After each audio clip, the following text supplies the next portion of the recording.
नमस्कार साथियों, मैं डॉक्टर अजय अथर्व एकेडमी के डिजिटल प्लेटफॉर्म पर आपका स्वागत करता हूं। हमने एक क्लाइमेटोलॉजी सीरीज स्टार्ट करी थी जिसमें हम 2 लेक्चर ऑलरेडी ले चुके हैं। आज जो है उसी क्लाइमेट सीरीज को आगे बढ़ाते हुए आज हम उसके थर्ड टॉपिक को लेकर आपके सामने आए हैं। पहले लेक्चर में हम सोलर इंसोलेशन को प्रभावित करने वाले कारक कौन कौन से होते हैं, इसके अलावा जो है हमने एल्बिडो और wins displacement theory, Stefan Boltzmann law, different type के कई टॉपिक्स हम पढ़ चुके हैं, है ना। आज जो है क्लाइमेटोलॉजी सीरीज का ही एक अगले टॉपिक से आपको रूबरू कराता हूँ, जो कि छोटा टॉपिक है लेकिन ये इंपॉर्टेंट है, जो कि आपसे शॉर्ट क्वेश्चन में पूछा जा सकता है। ठीक है, तो आज का जो टॉपिक है, पहले तो मैं आपको उसको इंट्रोडक्शन दे देता हूँ। वो टॉपिक है हीट बजट।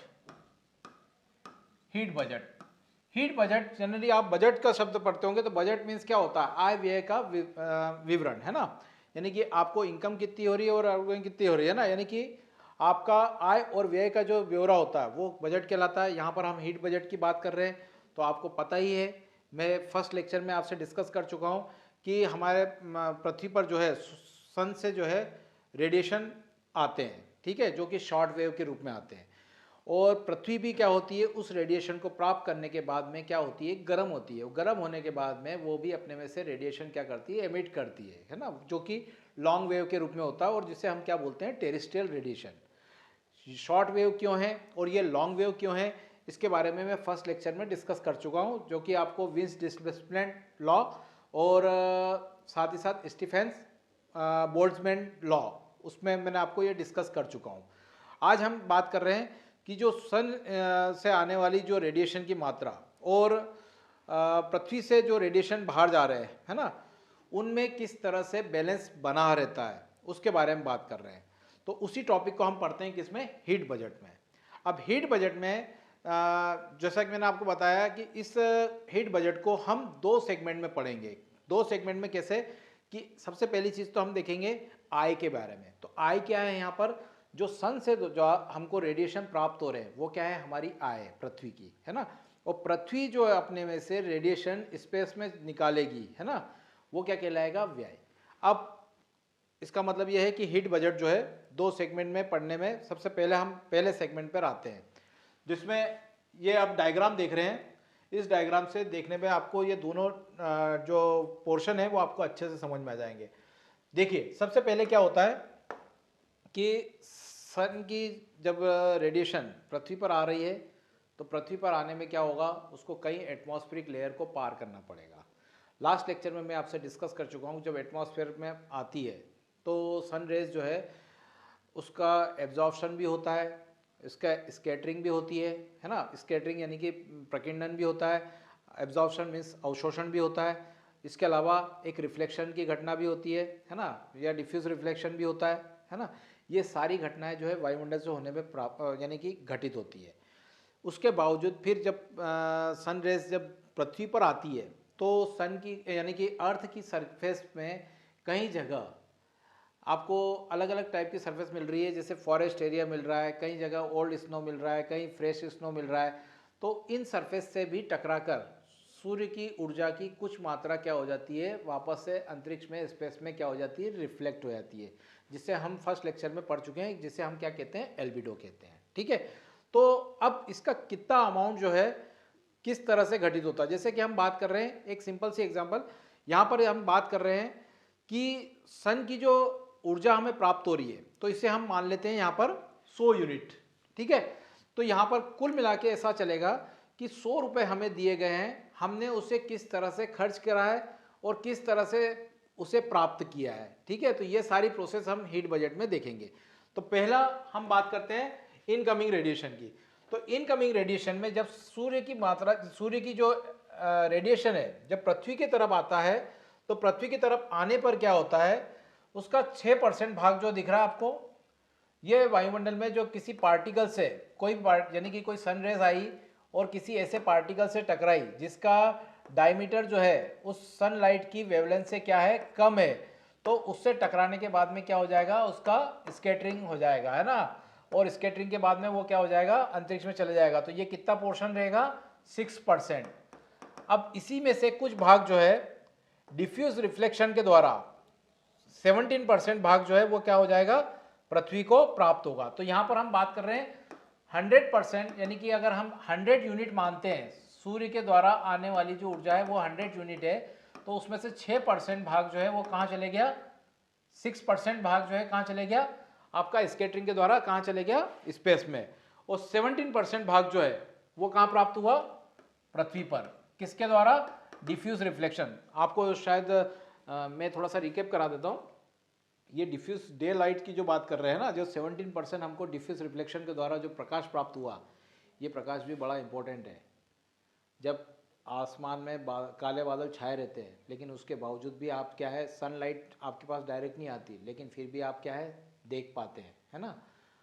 रात में भी आपको थोड़ी सी चीज़ें जो है क्या हो जाती है, विजिबल हो जाती है। तो इस लाइट का जो है बड़ा इम्पॉर्टेंट है।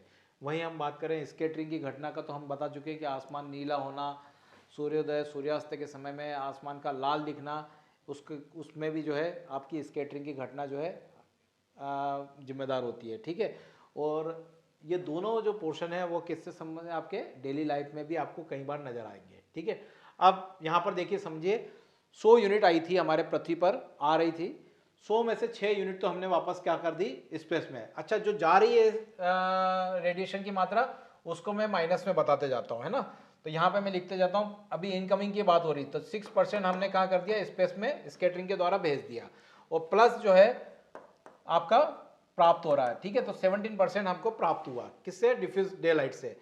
फिर उसके बाद में 27%, क्योंकि जब एटमॉस्फेयर में रेज आगे बढ़ेगी तो रास्ते में जो है उसको क्या मिलेगा, बादल मिलेंगे। बादलों की ऊपरी लेयर के द्वारा जो है क्या होगा, उसका 27% भाग क्या हो जाएगा, रिफ्लेक्ट हो जाएगा, रिफ्लेक्शन हो जाएगा उसका।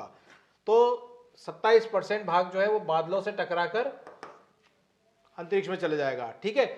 इसके बाद में फिर कुछ रेज जो कि रिफ्लेक्शन, स्कैटरिंग, एब्जॉर्प्शन से बच गई है, वो रेज जो है वो कहाँ पहुंचेगी, पृथ्वी पर पहुंचेगी, ठीक है। और पृथ्वी पर पहुंचने पर क्या होगा, अच्छा एक और चीज है कि जब पृथ्वी पर पहुंचने से पहले उसको ग्रीन हाउस गैसेस, है ना, और कहीं जो है आपको मालूम होगा कि स्ट्रेटोस्फीयर में आपकी ओजोनोस्फीयर भी है ना, उसमें ओजोन भी होती है। तो ओजोन गैस क्या करती है, यूवी रेस को एब्जॉर्ब करती है। तो वायुमंडल की ऊपरी परत में कुछ ऐसी गैसेस भी होती है जो कि क्या करती है, सन रेस को एब्जॉर्ब करती है। तो ऊपरी वायुमंडल के द्वारा जब पृथ्वी वायुमंडल से जब सन रेस आगे बढ़ रही है, तो उसमें से 14% भाग क्या हो गया, एब्जॉर्प्शन भी हो गया। तो 17% तो हमको डिफ्यूज रिफ्लेक्शन से प्राप्त हुआ, और 14% जो है वो किससे प्राप्त हुआ है, आपके एब्जॉर्प्शन से, है ना। जो मैंने बताया आपको कि ओजोन हो गई या अदर गैसेस हो गई जो कि क्या कर रही है, सन रेस को एब्जॉर्ब कर रही है।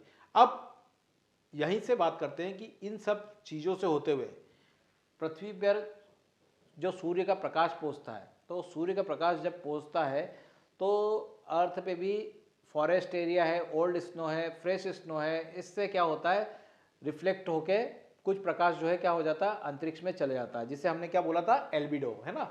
एल्बिडो से कितनी मात्रा जाती है, तो 2%। तो यहां पर एक चीज देख रहे हो आप, 27 + 6 33 + 2, यानी कि 100 यूनिट रेडिएशन हमारे पृथ्वी पर, यानी पृथ्वी पर आ रहे थे, उसमें से तो 35% तो हमने बिना यूज करे ही क्या कर दिए हैं, रिफ्लेक्ट कर दिए हैं। अब कितने बचे हैं, 65%। कितने बचे हैं, 65%।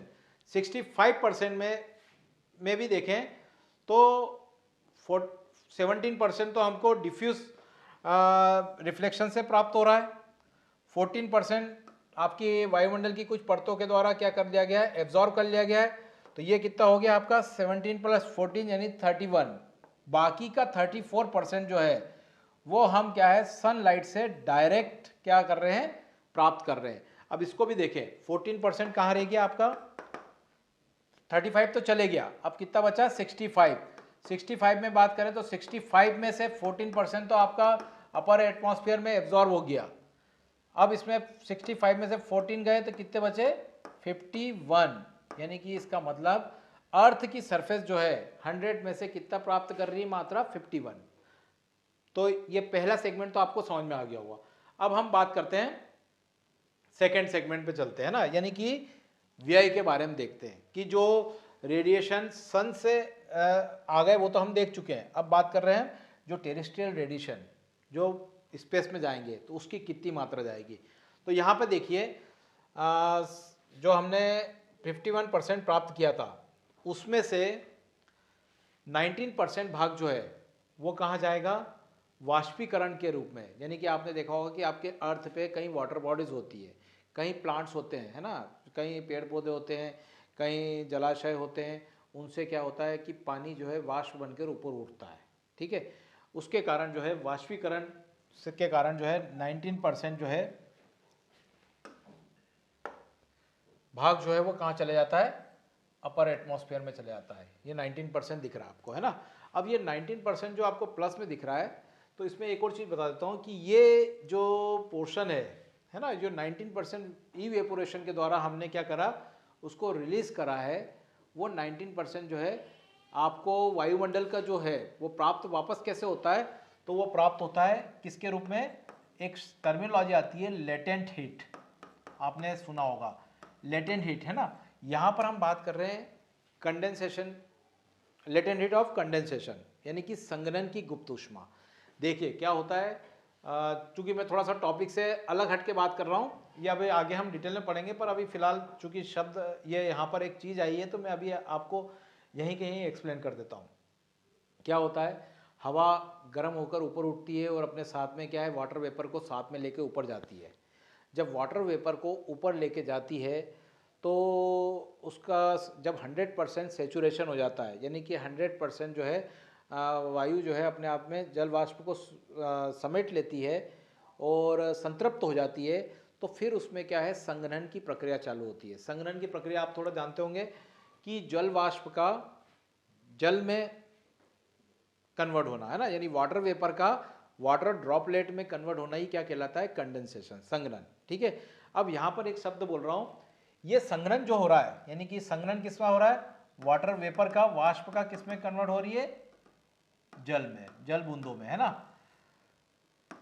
यहाँ पर मैं बात कर रहा हूँ लेटेंट हीट। लेटेंट हीट ये होता है कि नियत ताप पर, यानी कि कांस्टेंट टेम्परेचर में, कांस्टेंट टेम्परेचर रहते हुए अगर पदार्थ का अवस्था में चेंजेस आ जाए, यानी कोई भी मैटर है उसकी स्टेट में क्या है चेंजेस आ जाए, तो उसे हम क्या बोलते हैं, उसके लिए आवश्यक जो ऊष्मा की मात्रा होती है उसे बोलते हैं गुप्त ऊष्मा। यहाँ पर हम बोल रहे हैं वाष्प गैस रूप में होती है, जल लिक्विड फॉर्म में होता है ना। तो वाष्प को जल में बदलने पर जो ऊष्मा की आवश्यकता होती है उसे हम क्या बोलते हैं, लेटेंट हीट, ठीक है। अब जैसे इसका एक एग्जांपल आपको और पता होगा कि अगर हम बात करें, मैं एक एग्जांपल आपको दे देता हूं, 100 डिग्री सेल्सियस की वाष्प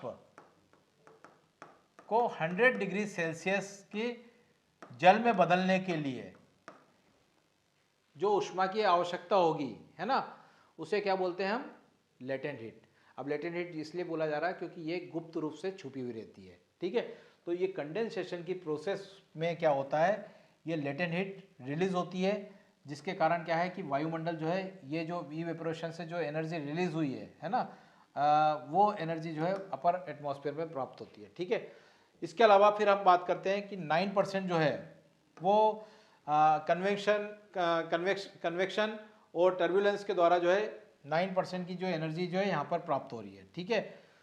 इसके अलावा बात करते हैं जो टेरेस्ट्रियल रेडिएशन के द्वारा 23% भाग जो है वो कहाँ चले जाता है, स्पेस में जाता है। लेकिन पूरा देखिए क्या होता है कि पृथ्वी ने तो अपनी तरफ से 23% जो है रेडिएशन स्पेस की तरफ भेज दी है, लेकिन आपको पता होगा कि हमारे निचले वायुमंडल में ग्रीन हाउस गैसेस की लेयर भी है। ग्रीन हाउस गैसेस यानी कि वाटर वेपर है, कार्बन डाइऑक्साइड है, मीथेन है ना, ये सारी गैसेस भी है। इनकी क्या प्रॉपर्टी होती है, ये सोलर रेडिएशन को तो जाने दे रही है पूरी तरह से, लेकिन टेरेस्ट्रियल रेडिएशन यानी पार्थिव विकिरण को क्या कर लेती है, सोख लेती है ना। कितना परसेंट भाग सोखेगी, यानी कि पृथ्वी ने 23% भाग ऊपर की तरफ भेजा है, तो उसमें से 6% भाग जो है रास्ते में ही किसने रोक लिया है, ग्रीन हाउस गैस ने रोक लिया है। क्लियर। अब ये बात होगी कि ये टोटल कितना हो गया, 23, 9, 32 और ये कितना है 1951, है ना।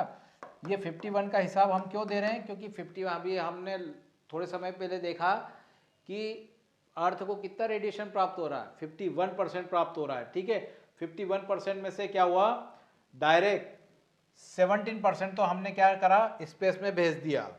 51 में से 17 गए, कितने बचे, 34, ठीक है। अब 34 में से क्या हुआ, 34 बचे है ना, यानी 17 तो चले गया। अब यहाँ पर हमको 34 का हिसाब देना है, ठीक है। अब 34 का हिसाब, जैसे कि 6% बीच में रोक लिया गया, किसके द्वारा, ग्रीन हाउस के द्वारा। 9%, 19% जो है मैंने आपको बताया कि कंडेंसेशन की लेटेंट हीट द्वारा जो है वो क्या हो गया, अपर एटमॉस्फेयर में रहा। फिर यही सब भाग जो है 48% जो ये पूरा जो भाग है वो क्या हो जाता है, ये तो कितना हो गया, 6 9 15 और 19 34, ठीक है। ये 34% और प्लस 14%, मैंने आपको लास्ट में बताया था पहले, है ना, कि 14% तो ओजोन स्पेयर और जो ऊपर वाली लेयर है उसने पहले ही एब्जॉर्ब कर रखा है, और 34% इधर आ गया, तो 34 प्लस 14 कितना हुआ, 48%। ये पूरा 48% भी क्या है, फिर आखिरी में स्पेस में चले जाता है। इस तरह से इनकमिंग और आउटगोइंग दोनों में क्या है, बैलेंस बना रहता है, ठीक है। इसे ही क्या कहते हैं, हीट बजट। तो साथियों, ये आज हीट बजट से रिलेटेड टॉपिक आपको समझ में आया होगा, ऐसी आशा करता हूँ। क्लाइमेटोलॉजी सीरीज को ही हम आगे बढ़ाते हुए मैं चौथे लेक्चर के साथ में आपके सामने जल्दी ही हाजिर होता हूँ, ठीक है। Thank you very much.